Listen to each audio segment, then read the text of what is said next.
नमस्कार. आमच्या यूट्यूब चॅनलमध्ये आपलं सहर्ष स्वागत. आज आपण बघणार आहोत की पंचांगामध्ये जे 5 अंग आपण अभ्यासतो त्यामध्ये तिथी, वार, नक्षत्र, योग आणि करण ह्या 5 मध्ये जो एक योग नावाचा शब्द आहे तो काय दाखवतो तर 27 प्रकारचे योग आहेत. त्याचे आपल्यावर काही परिणाम होतात. आता हे परिणाम जाणवतात, हे परिणाम मोजता येतात का? नाही. हे विशिष्ट मापन पद्धतीत किंवा पट्टीत बसतात का? नाही. तर हे जाणवतात आपल्याला, आणि हे जाणवल्यानंतर आपल्याला त्याचे परिणाम काय आहेत ते कळून येतात. म्हणजे काय, व्यक्तीच्या व्यक्तिमत्वामध्ये विकास होण्यासाठी काही गोष्टी अडचणीच्या ठरतात, आणि त्या जर दूर केल्या तर विकास हा ज्या वेगाने होतो तो वेग निश्चितपणे आपलं उत्तमोत्तम करिअर घडवतो. मग काही गोष्टी अडचणीच्या असतील तर त्या वेळीच काढता आल्या पाहिजेत. जर त्या काढल्या नाही तर आपल्याला त्यासाठी तिष्ठत बसण्याची वेळ येते. म्हणून काही योग आपल्या पत्रिकेमध्ये अडचणीचे ठरतात. त्यामुळे ज्योतिषशास्त्रामध्ये, धर्मशास्त्र आणि काही योग आहेत ते योग आपल्याला चुकीचे आहेत, किंवा ज्याला आपण म्हणतो की ज्या योगामध्ये आपला विकास होण्याची शक्यता कमी आहे, अशा योगांना अशुभ योग असा शब्द वापरलेला आहे. मग ते कोणते? तर त्या 27 योगामध्ये आपण यापूर्वी एक भाग बघितलेला आहे, गंडयोग म्हणजे काय. तसाच हा भाग आहे अतिगंडयोग म्हणजे काय. गंडयोग आणि अतिगंडयोग याच्यामध्ये एक बारीकसा फरक आहे.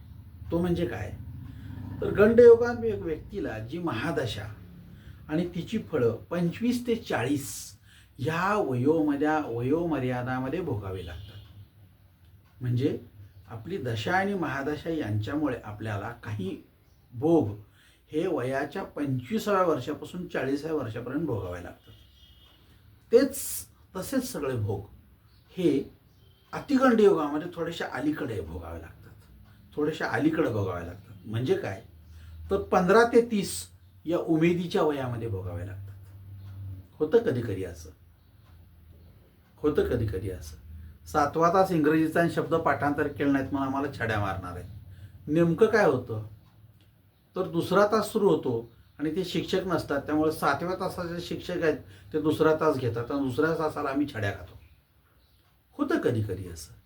म्हणजे ज्या गोष्टी मी नंतर भोगणार आहे त्या जर मला अगोदर मिळाल्या तर मला तो पूर्ण माझा सगळा भाग हा व्यक्तिमत्वामध्ये अडचणीचा ठरतो. म्हणून गंडयोगामध्ये ज्या व्यक्ती 25 ते 40 या कालावधीमध्ये ज्या अशुभ योगांचे परिणाम भोगणार आहेत ते सगळे परिणाम इथं वयवर्षे 15 ते 30 या वयामध्ये भोगतात. मग ह्या उमेदीच्या वयात जर हे सगळं भोगावं लागले असेल तर त्याची मानसिकता आणि समज ही चांगली असते. 25 ते 30 म्हणजे 25च्या पुढे चांगली असते समज. पण 15 ते 30 या दरम्यान जर आपण बघितलं तर ती समजच नसते आपल्याला. त्याबद्दल काहीही जबाबदारी नसते, जबाबदारीची जाणीव नसते. ह्या वयामध्ये सगळ्यात मोठं आपली मानसिकता जी आहे ती बाल्य असते. ती धड विकसित पण झालेली नाही आणि अविकसित पण राहिलेली नाही. ज्याला आपण म्हणतो विकसनशील या स्वरूपाची असते. आणि अशा वेळी जर आपल्याला या चुकीच्या गोष्टींचा सामना करायची वेळ आली तर आपल्या हातून 100% चुका घडतात. मग ह्या 100% चुका घडलेल्या आहेत त्या चुका आपल्याला अडचणीच्या ठरतात. म्हणजे बघा, नवीन गाडी शिकणार आहे त्याला मी एखाद्या गल्लीबोळातून फिरवलं तर तो शिकेल. जरा मेन रोडवरून आणलं तर त्याला भीती वाटेल. पण डायरेक्ट हायवेला नेलं तर तो 100% अपघात करणार. कारण तिथे येणाऱ्या गाड्या, त्यांचा वेग, त्यांची शिस्त हे आपल्याला काहीच माहीत नसतं. म्हणून डायरेक्ट हायवेला जाऊ नये तसा प्रकार आहे हा, की अतिगंड योगामध्ये आपल्याला डायरेक्ट हायवेला जाण्याची संधी मिळते आणि त्या संधीमुळे आपल्याला धोके जास्त जाणवतात. मग नेमकं अशा वेळी आपला जर गुरु अनिष्ट असेल तर आपल्याला चुकीचा माणूस मिळतो आणि चुकीच्या प्रमाणात आपल्याला मार्गदर्शन करतो आणि चुकीच्या पावलावर आपण चालायला लागतो. आणि चुकीच्या पावलावर चाललो किंवा मार्गावर आपण गेलो की आपलं आयुष्य जे आहे ते लवकर संपण्यासाठी आपण आपली स्वतःची भिंत बांधत असतो. चुकीच्या मार्गावर गेलो कारण गुरु चुकीचा मिळाला. त्यामुळे पत्रिकेत गुरु बरोबर आहे का, आणि मला अतिगंड योग असेल तर माझ्यामध्ये काय प्रॉब्लेम आहे हे आपण समजून घेणं गरजेचं आहे. मग त्यासाठी काही धर्मशास्त्रीय प्रभाव दिलेले आहेत. धर्मशास्त्रीय होम हवन, जप, वाचन, त्याचं मनन ह्या गोष्टी दिलेल्या आहेत. आपण ह्या कशा करतो याच्यावर अवलंबून आहे. एक होम केला तर सगळे प्रश्न सुटतील, एक जप केला तर सगळे प्रश्न सुटतील असं नव्हे. ते केल्यामुळे हे सगळं सुटण्यासाठी आपली एक विशिष्ट मानसिकता तयार होते, एक विशिष्ट मानसिकता. आणि ही विशिष्ट तयार झालेली मानसिकता त्या गोष्टी आपल्याला चांगल्या प्रमाणात फळं देण्यासाठी कारणीभूत ठरते.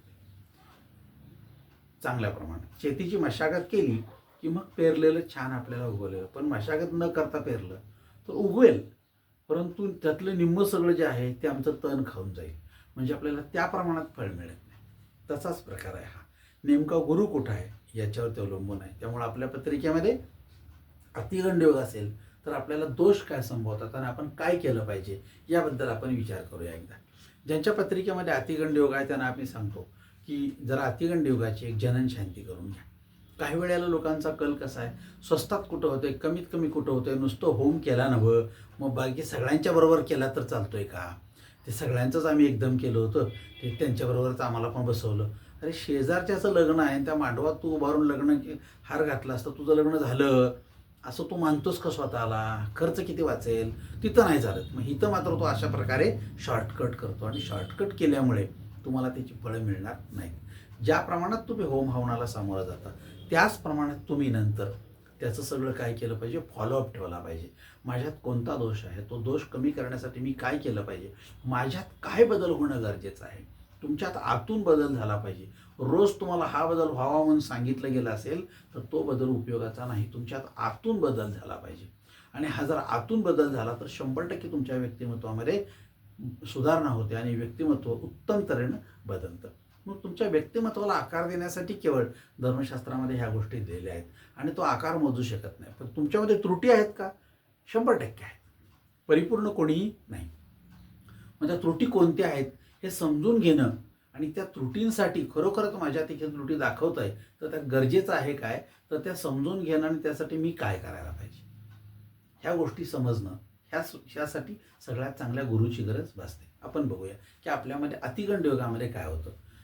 गंड योगामध्ये ज्या गोष्टी घडतात त्याच अतिगंड योगामध्ये घडतात. म्हणजे लक्षात तुमच्या आपल्यामध्ये एक कुठली तरी भीती किंवा फोबिया असतो आणि तो कोणत्या स्वरूपाची फोबिया भीती आहे, कोणत्या स्वरूपाची भीती आहे हा सगळ्यात मोठा भाग आहे. बघा, आज लग्न जमत नाही, एखाद्या मुलाला म्हणलं, घरच्यांनी म्हणलं की तू प्रेमविवाह कर, काय हो आहे तुमच्यात हिंमत एखाद्या मुलीला विचारायची की मला तू आवडतेस, आहे का? किती मुलांच्यामध्ये हिंमत आहे बघा.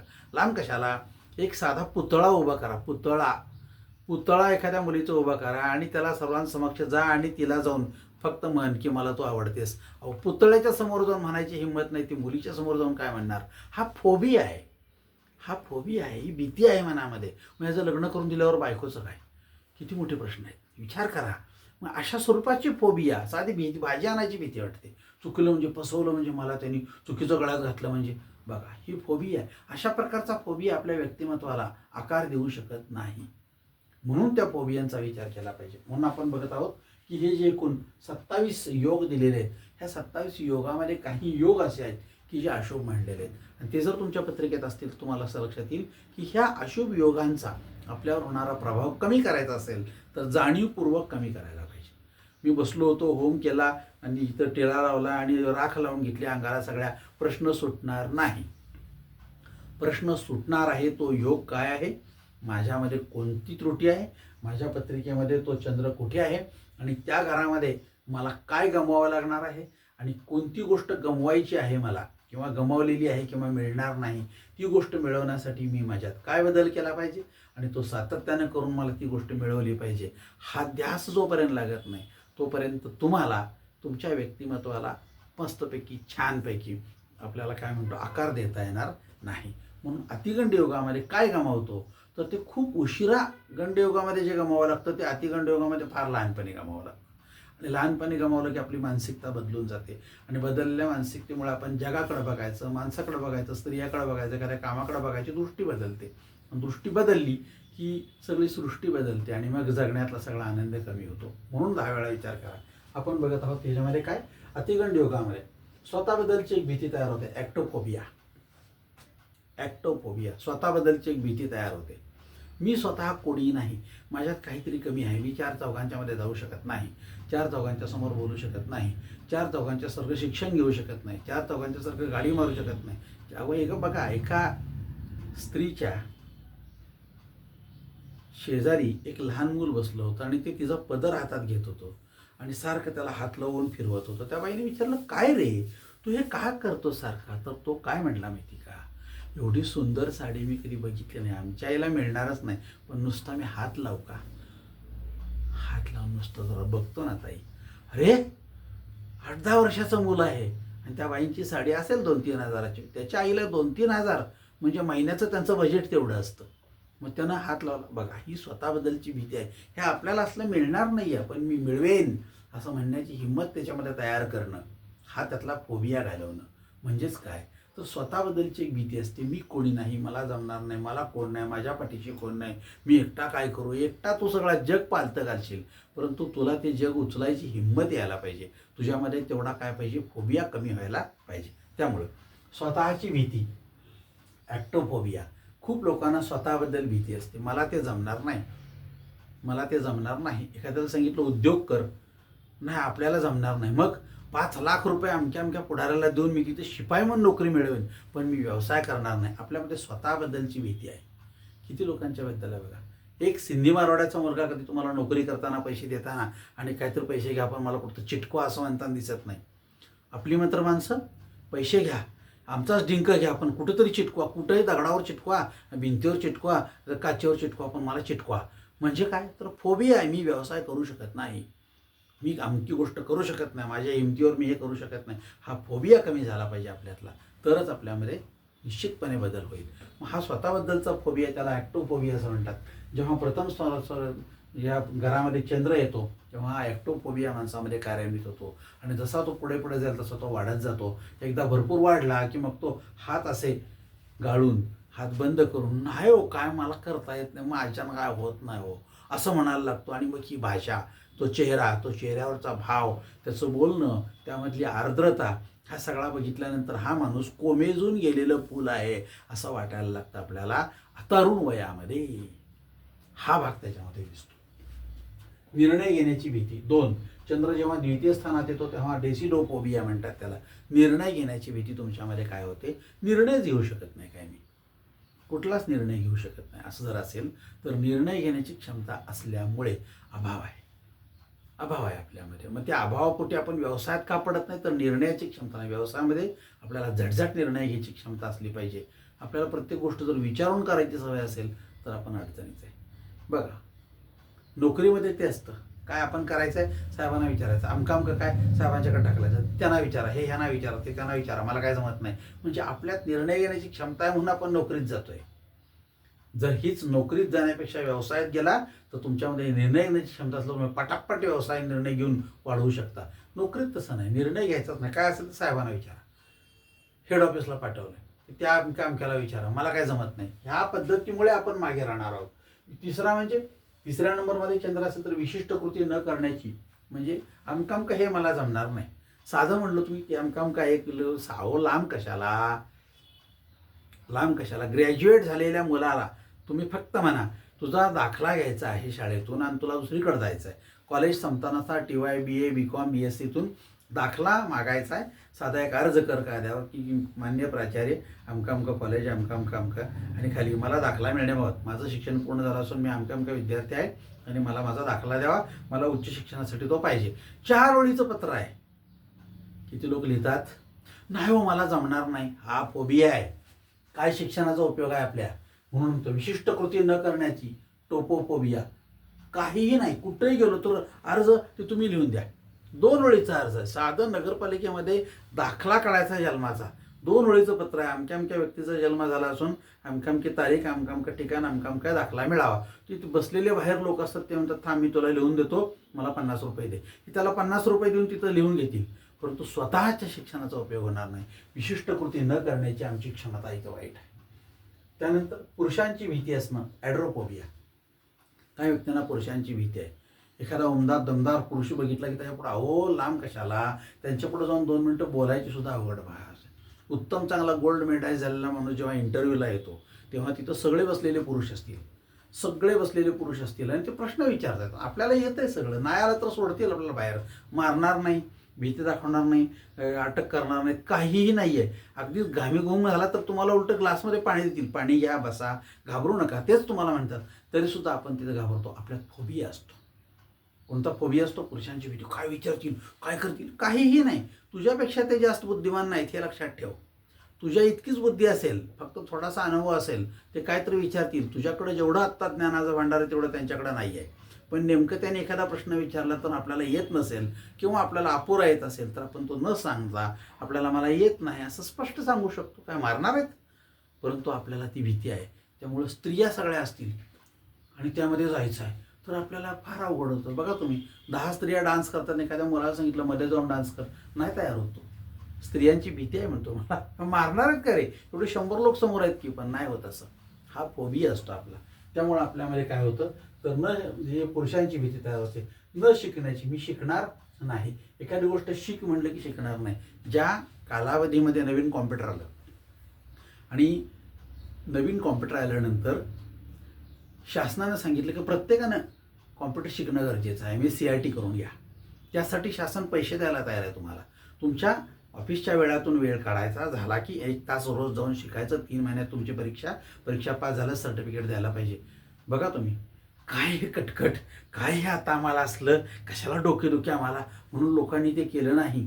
कित्येक तर लोकांनी जाऊन बसायचं आणि त्यांच्यानंतर प्रश्न असायचे, 4 पर्यायांची उत्तरं. डोक्याला तापच द्यायचा नाही, जायचं, प्रत्येकाचं पहिलं उत्तर देत राहायचं. पास झालं तर पास, नाही तर नापास, जाऊ दे, आपल्याला कुठं पैसे आपण दिले तर, शासनाने दिले तर, असे करून लोकांनी परीक्षा दिलेल्या आहेत. हा काय, हा फोबिया आहे चक्क. मला काही येतच नाही, झाला तर झाला पास, नाही तर दैवावर सोडायचं, अशा प्रकारच्या परीक्षा दिल्या गेल्या आणि अशा प्रकारचे कॉम्प्युटर शिकले. अजूनही एंटर बटन कुठं आहे माहीत नसणारे पास झालेली माणसं मी तुम्हाला दाखवतो. सुदैवानं एक नंबरचं उत्तर दावत जायचं. समजा ते 20 असतील, त्यातले 10 आले की पास झाला. पण एंटर बटन कुठं आहे रे, माहीत नाही हो मला. हा जर प्रकार बघितला तर हा न शिकण्याचा सोपोफोबिया आयुष्यात हा सगळ्यात मोठा तुम्हाला अडचणीत आणतो. तुम्ही शिकलाय ना, तुम्हाला येतं ना, ABCD पास आहे ना, मग एंटर बटन कुठं आहे, डिलीट कुठं आहे हो, माहीत नाही हो आम्हाला. असं का?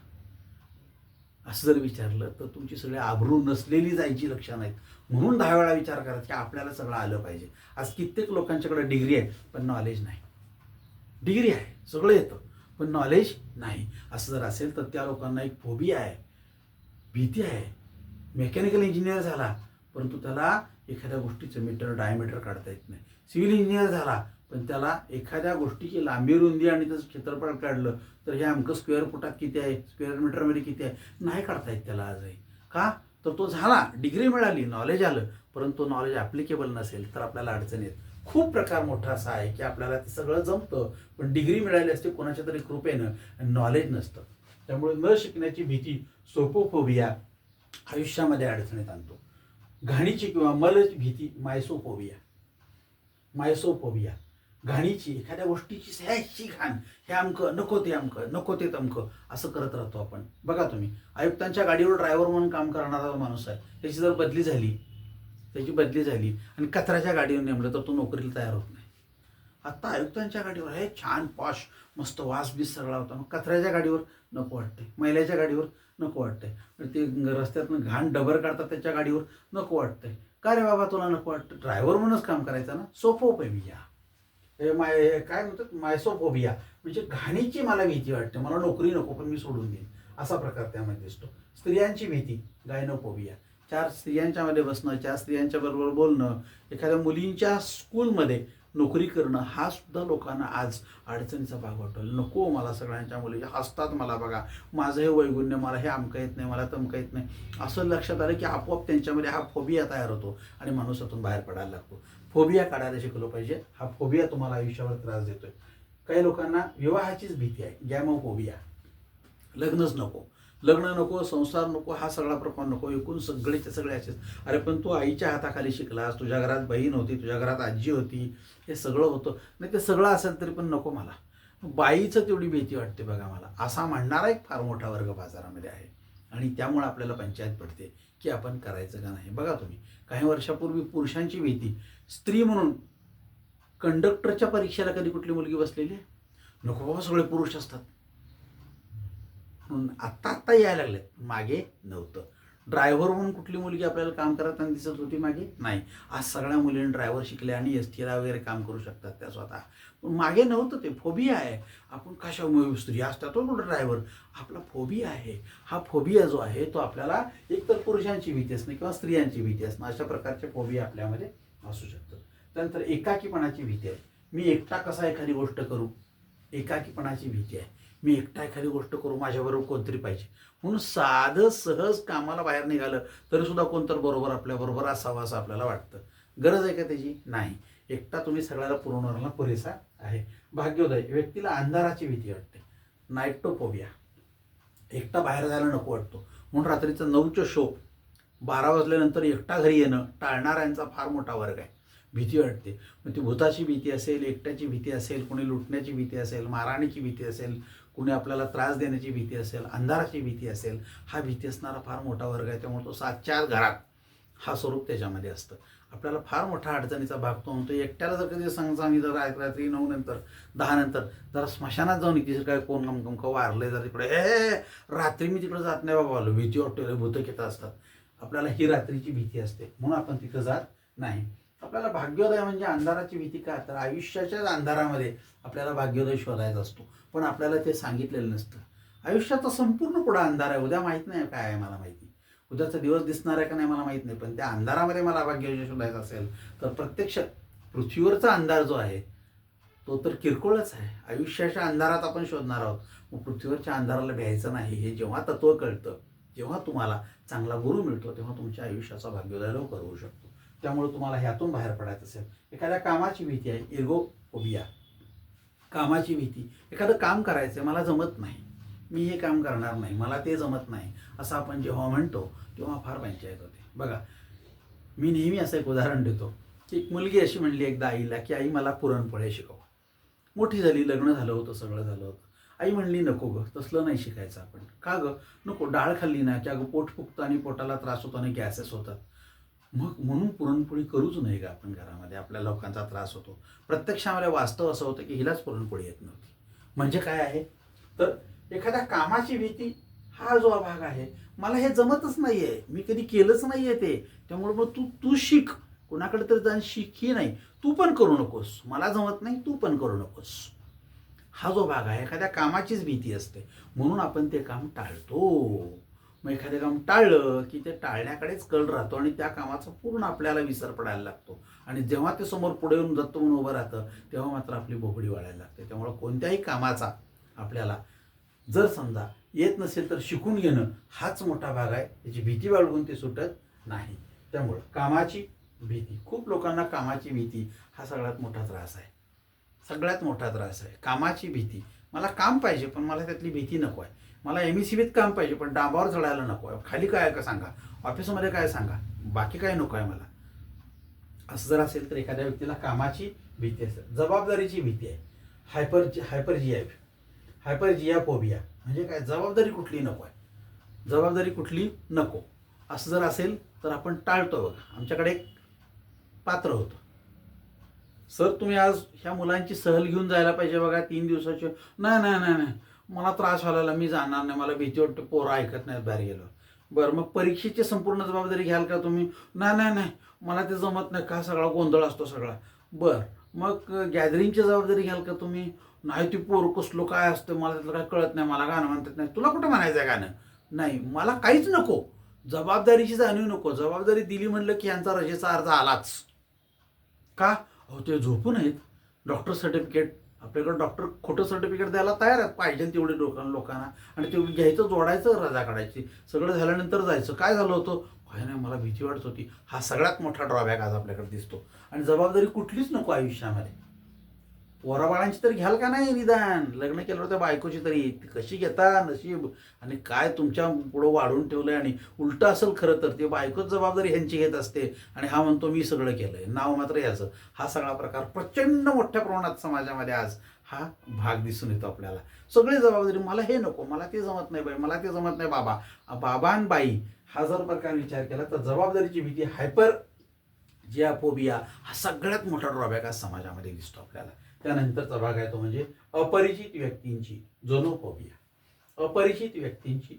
अपरिचित व्यक्ती जे असतील त्यांच्यासमोर जाणं, बोलणं, त्यांना भेटायला जाणं. मार्केटिंग करणारे लोक चार चौघांच्या समोर जातील, भेटतील, वाव घर शोधतील, माणसं भेटतील, त्यांच्याशी बोलतील. बघा तुम्ही, विमा विकणारे लोक, मार्केटिंग करणारे लोक चार चौघांच्या समोर जातील. ओळख कुणाचीही नाही आहे, जाणं तिथं आपलं व्यक्तिमत्व सांगणं, आपण काय करतो सांगणं, आपली ओळख सांगणं, आपली वस्तू काय आहे, ती चांगली कशी आहे पटवून देणं, आणि ती विकणे न विकणे. विकली नाही तरी चालेल, पण तुम्ही चार चौघांच्या समोर जाऊन या सगळ्या गोष्टी स्पष्टपणे छानपैकी आणि मस्तपैकी आनंदात मांडता आल्या पाहिजेत. नाही घेतल्या आणि आपला वेळ जरी गेला तर आपण ती गोष्ट यशस्वीपणे करू शकलो याचा सुद्धा आपल्याला आनंद असला पाहिजे. एकही गोष्ट विकू शकलो नाही, एकही वस्तू माझी विकली नाही, पण मी सेमिनार छानपैकी अटेंड केला, लोकांच्या समोर गेलो आणि मांडलं. आज नाही उद्या कदाचित त्याचा फायदा होऊ शकेल, परंतु मी हे करू शकतो हा ज्यांच्यामध्ये आत्मविश्वास आहे ते आज मार्केटिंगमध्ये टिकून आहेत. बाकी सगळे मार्केटिंगमधून पळून गेले.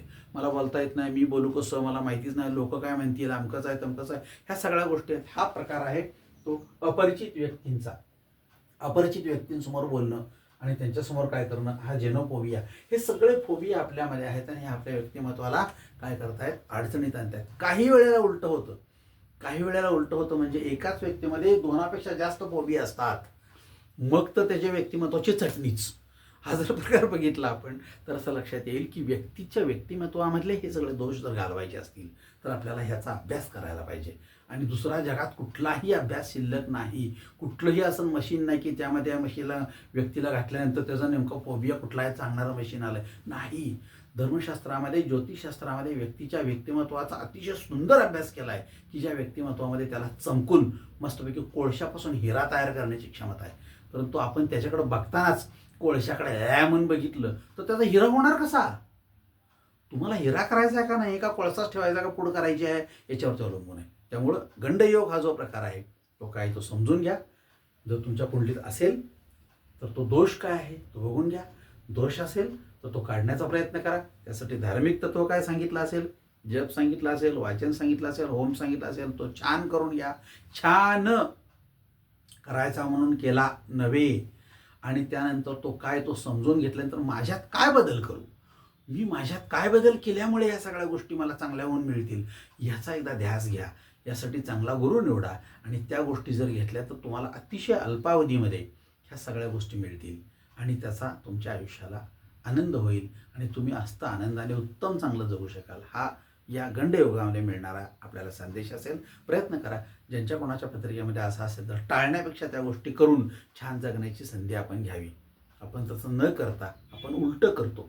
दुधाचं पातेलं न घासता नुसतं विसळतो आणि मग पुढं व्हायचं तेच होतं. तसं आपल्या आयुष्यामध्ये होतं आणि मग म्हणतो माझं नशीब फुटकं. फुटकं बिटकं काय नाही, तूच भोकं पाडून ठेवलीस आणि खालच्या बाजूला ओढून ठेवलीस म्हणून तुझं नशीब असं आहे. तर तुला जर विचार करायचा असेल तर चांगला विचार करा. प्रयत्न करा की अशाच प्रकारचे योग आपल्या पत्रिकेमध्ये असतील तर आपण काय केलं पाहिजे आणि आपल्याला कोणत्या स्वरूपाच्या गोष्टींना सामोरं गेलं पाहिजे की जेणेकरून माझ्या आयुष्यामध्ये मी माझे सगळे दोष कमी करून चांगल्या प्रकारचा जगण्याचा मी आनंद घेऊ शकेन. प्रयत्न करा. निश्चित तुम्हाला शक्य आहे, तुम्ही हे करू शकाल आणि तुमच्यामध्ये हा बदल होऊ शकेल याची मला खात्री आहे. अशाच एका योगासाठी, अशाच एका विचारासाठी, अशाच एका माहितीसाठी पुन्हा एकदा भेटूया पुढच्या व्हिडिओमध्ये. तोपर्यंत थांबूया. नमस्कार.